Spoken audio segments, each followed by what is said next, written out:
A epílogo terminar de escrever este livro, no outono de 2013, já se passaram 5 anos desde que li pela primeira vez Eckhart Tolle, 4 anos desde que comecei a meditar e mais de 2 anos desde que tive aquela reunião transformadora com Ben Sherwood. 3 eventos significativos aconteceram desde o final do capítulo anterior, uma mudança de opinião, uma promoção e um momento de clareza. Vamos começar pelo episódio que me fez pensar diferente. Para minha profunda surpresa, reverti minhas ideias sobre a iluminação. Durante minhas explorações pela atenção plena, ouvi falar de um grupo de neurocientistas que estava tomando uma audaciosa posição em público. Ao contrário de seus predecessores que, como Jon Kabat-Zinn, fizeram o possível para se distanciar do budismo tradicional, esses rapazes estavam escancaradamente interessados na libertação, e não apenas na redução do estresse. Eles estavam realizando ressonância magnética funcional em praticantes avançados de meditação. Embora não fosse possível provar, por meio de algum sinal no cérebro, que a iluminação era real, esses cientistas queriam ver o que descobririam mesmo assim. Fiquei intrigado. No decorrer de sua pesquisa, o Dr. Jude Brever inventou algo potencialmente revolucionário. Um mecanismo de neurofeedback em tempo real que permitia que praticantes de meditação vissem quando estavam desligando o modo padrão de seus cérebros, DMN, as chamadas regiões do eu que ficam ativas durante a maior parte das nossas horas despertas. A partir do tubo estreito do aparelho de ressonância, o meditador podia ver um pequeno monitor de computador. Quando o DMN era desativado, a tela ficava azul. Quando o ego estava tagarelando, a tela ficava vermelha. Em resumo, a invenção de Jude era capaz de dizer às pessoas se elas estavam meditando corretamente. Aquela tecnologia poderia ensinar qualquer um a meditar tão bem que não seria necessário perder tempo praticando incorretamente. Assim as pessoas seriam colocadas num caminho mais rápido em direção à iluminação. Um dia, questionei Jude sobre essa noção de libertação. Por que eu estaria errado em pensar que a iluminação é apenas uma baboseira esquisita enfiada num programa que, fora isso, é tão útil e valioso? Ele me explicou que o cérebro é uma máquina que busca o prazer. Uma vez que você ensine ao cérebro que residir calmamente no momento presente é melhor do que se agarrar ao passado ou ao futuro, com o tempo o cérebro vai querer mais e mais contemplação. Jude fez uma comparação com os ratos de laboratório que aprendem a evitar os choques elétricos. Quando você vê que existe algo melhor do que aquilo que você tem, então é apenas questão de tempo até o seu cérebro pensar: por que diabos estou fazendo isso? Estou perdendo tempo com uma coisa ruim. Se você der ao seu cérebro um gostinho da meditação, ele criará uma espiral positiva que vai se autorrecompensando, afastando-se da ganância e do ódio, podendo levar até a eliminação definitiva de emoções negativas, em outras palavras, a iluminação. Por que isso iria parar? Em termos evolucionários, não faria sentido. Essa foi a primeira explicação racional que escutei para a iluminação. Eu me vi concordando, espantado comigo mesmo por estar fazendo isso. Mal podia acreditar, mas estava pensando: será que eu deveria almejar entrar no riacho? Talvez essa fosse outra área em que eu precisasse mostrar mais vontade e trabalhar com mais afinco? Para ter certeza de que não estava enlouquecendo, telefonei para a pessoa mais cética que conheço, Sam Harris. Para minha surpresa, ele disse acreditar que a iluminação era real, embora usasse uma analogia diferente. Assim como é possível para humanos treinarem para ficarem rápidos e fortes o bastante para competir numa Olimpíada, podemos praticar a meditação até nos tornarmos uma versão mais sábia ou mais generosa de nós mesmos. Ele me contou que atingiu um ponto mais ou menos análogo à entrada no riacho, o estágio inicial da iluminação. Para culminar, Sam me disse que achava perfeitamente possível algumas pessoas atingirem a iluminação de repente, sem nenhuma meditação. Ele se referia a Eckhart Tolle.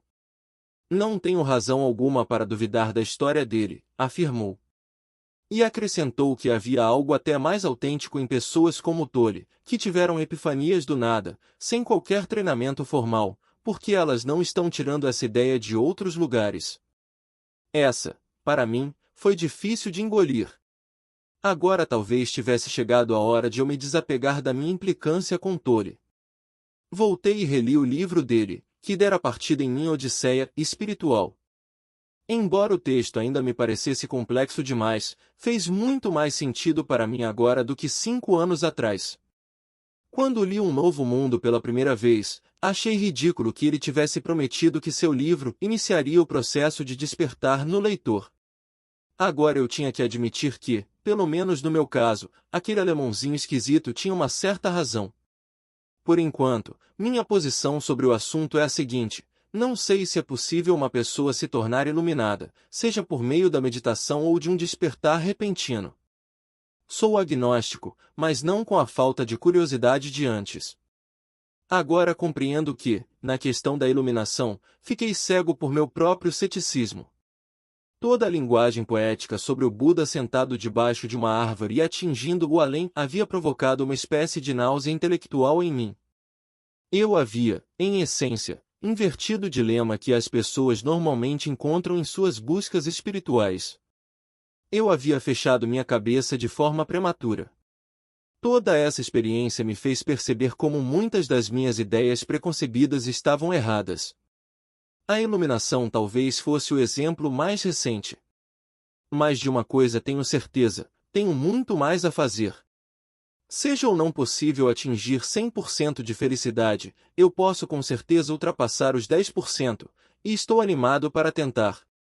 Contemplação, felicidade e compaixão são habilidades que posso aprimorar pelo resto da vida, todo dia, a cada momento, até a morte. E a recompensa disso é menos impulsividade, menos ruminação e, quem sabe, entrar no riacho. Tenho disposição e curiosidade. Tenho autoconfiança e confiança. Acho que outra palavra que eu poderia usar é fé. A próxima atualização é algo mais pé no chão. Em 7 de outubro de 2013, Ben me chamou no estúdio onde gravamos os principais telejornais. Estendeu a mão para mim e propôs que eu me tornasse co-âncora do Nigline. Eu disse que sim e então ele me deu um abraço. Vale mencionar que Ben recentemente começou a meditar e está adorando.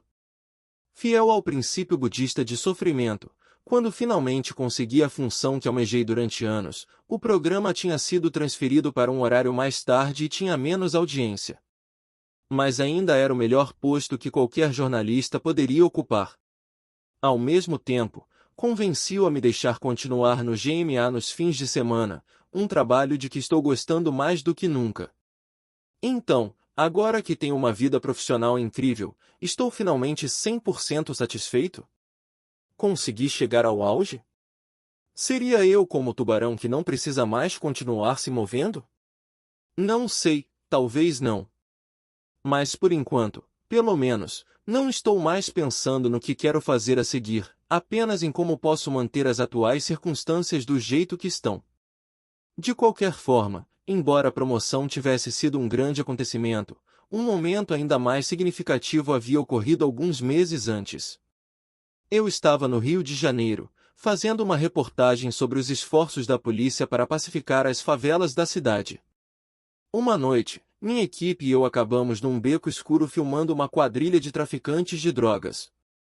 Quando o chefe deles apareceu, disse que estava disposto a nos conceder uma rara entrevista, desde que não mostrássemos seu rosto. Rapidamente posicionamos as câmeras, com seus comparsas fortemente armados olhando por cima dos ombros do meu produtor, espiando pelo visor da câmera se estávamos comprometendo o anonimato de seu líder. Você descreveria seu trabalho como perigoso? Perguntei. O seu trabalho é perigoso, respondeu ele. E se eu decidisse te matar ou te sequestrar agora? Silêncio incômodo. Eu tinha 97% de certeza que ele estava brincando, mas os 3% restantes foram suficientes para me lançar num estado mental bem esquisito. O que se seguiu foi algo que chamo, por falta de um termo melhor, de um momento de clareza. Mais uma vez, nada místico, apenas uma série de pensamentos, descobertas e súplicas que surgiram num flash. Começou pela súplica silenciosa: Senhor chefe do tráfico, por favor, não me mate logo agora que finalmente dei um jeito na minha vida. Em seguida, pensei no quanto havia mudado desde os meus velhos e maus tempos de inconsciência, Os dias em que eu poderia ter ficado cara a cara com um traficante em circunstâncias totalmente diferentes. E me dei conta de que a voz dentro da minha cabeça ainda é uma idiota. No entanto, agora a meditação me ajuda a amordaçar essa voz. Ainda sou um cara maníaco pelo trabalho, e não me sinto culpado por isso. Ainda acredito que o preço da segurança é a insegurança, que uma dose saudável de neurose é boa. Mas também sei que evitar a preocupação me faz muito mais feliz. Aprender a olhar para dentro me tornou mais aberto para os outros. Hoje sou melhor como colega, amigo e marido. E, embora eu ainda me preocupe com minha carreira, aprender a me importar e não me importar me deixou com espaço livre para me concentrar nas partes realmente importantes do trabalho, como contar grandes histórias como essa. Então enviei mais uma pequena súplica mental para o traficante. A meditação, que você devia tentar praticar também, me tornou menos dependente de circunstâncias externas instáveis, que estão em constante mudança. Minha felicidade é gerada por mim mesmo. Ou seja, estou cada mais confortável com a impermanência, mas não tão confortável a ponto de querer que você me apague neste momento. Como disse antes, tudo isso aconteceu muito rápido. Segundos depois de me ameaçar, a imensa barriga do traficante começou a sacudir com uma gargalhada. Diz para ele que estou brincando, disse ele para o meu tradutor. O bandido então estendeu o braço e colocou a mão no meu ombro, não sei se para me tranquilizar ou para me intimidar, talvez ambos, enquanto eu ria de nervoso e engolia saliva. E tive mais um pensamento.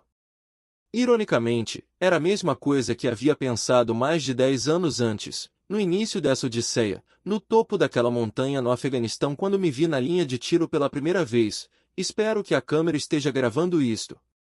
Que agradecimentos eu quero expressar imensa gratidão à minha esposa, doutora Bianca Harris, por me fazer 100% mais feliz antes de eu me tornar 10% mais feliz ainda. Obrigado por me apresentar ao trabalho do Dr. Mark Epstein, por andar na ponta dos pés quando estou meditando, por aguentar minhas idas aos retiros e por me ajudar em cada etapa deste livro, embora você fique sem graça quando eu repetidamente elogio a sua inteligência e beleza. Eu te amo. Por falar no incrível Mark Epstein, quero agradecer-lhe por concordar, por razões que nunca vou compreender, em fazer amizade com um estranho tão irritante e inquisitivo. Gostaria de agradecer a todos os meus amigos jubais, incluindo Mark, Joseph Goldstein, Sharon Salzberg, Daniel Goleman e Tara Bennett Goleman, John Kabat-Zinn e Rishi Davidson. Vocês me transformaram. Não posso esquecer meus outros conspiradores contemplativos, cujos escritos, amizade e conselhos me beneficiaram enormemente: Sam Harris, Stephen Batchelor, Robert Thurman, Jude Brever, Jack Corfield, Matthew Ricard, James Chaelson, Gigi Mian, Belry Boyce, Melvin M. C. Leud, David Gelles, Josh Baran, deputado Tim Ryan, Jeff Walker, Jeff Warren, Daniel Ingram, Tara Brash, Spring Vashon, Emiliana Simon Thomas, Chad Mentan, Mirabai Bush, Vince Horn, Elizabeth Stanley, Janice Marturano, Soren Gordamer e Giano Gibson. Tive uma sorte imensa de conseguir um exército voluntário de primeiros leitores, que dedicaram grande parte de seu tempo a ler meu manuscrito e me salvar de um vexame. Os principais deles foram Matt Harris, Regina Lipowski, Karen Avrich e Mark Alperin, 4 das minhas pessoas favoritas no mundo, a quem ficarei devendo eternamente.